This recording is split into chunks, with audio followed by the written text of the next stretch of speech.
Pour la deuxième fois cette année, des températures records affectent toute l'Europe occidentale et relancent la discussion sur le climat et son réchauffement. Pourtant, en Europe, en principe, l'été, il fait chaud. Alors, à vrai dire, ces canicules sont-elles la preuve d'un réchauffement climatique mondial ? 46 degrés, un record national battu dans le sud de la France en juin et un deuxième épisode caniculaire qui vient frapper toute l'Europe occidentale en juillet.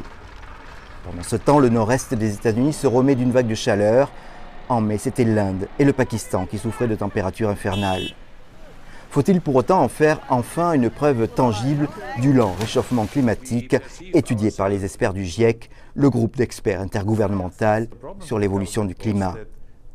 Bien sûr, le climat se définit comme une moyenne sur un certain nombre de dizaines d'années et on ne peut pas conclure à partir d'un seul événement isolé, ni à partir d'une vague de froid que le climat se refroidit, ni à partir d'un seul événement chaud que le climat se réchauffe. Il faut prendre du recul, il faut regarder les moyennes. Quand on regarde les moyennes, on voit bien que la tendance est à une augmentation de la température. Dans son 5e rapport publié en 2014, le GIEC expliquait ne pas pouvoir établir de lien formel, mais depuis les travaux s'accumulent et la position du groupe évolue.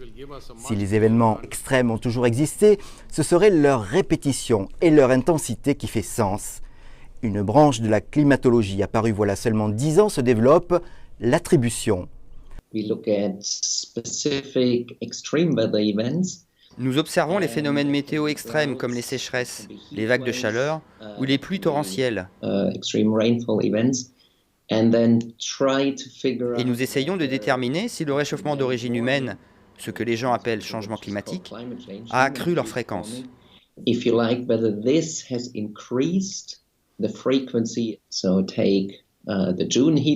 Si vous prenez la canicule de juin par exemple, elle est environ 5 fois plus probable que dans le passé.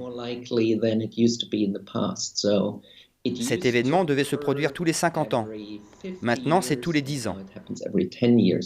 Pour son 6e rapport prévu en 2021, le GIEC veut explorer ce lien de cause à effet. Mais d'ores et déjà, et même si les prévisions sont faillibles, on sait que dans les années à venir devraient se multiplier les canicules, comme d'autres phénomènes extrêmes. Les populations, les villes, les États devront s'y adapter. En bref, notre vie va devoir un peu changer.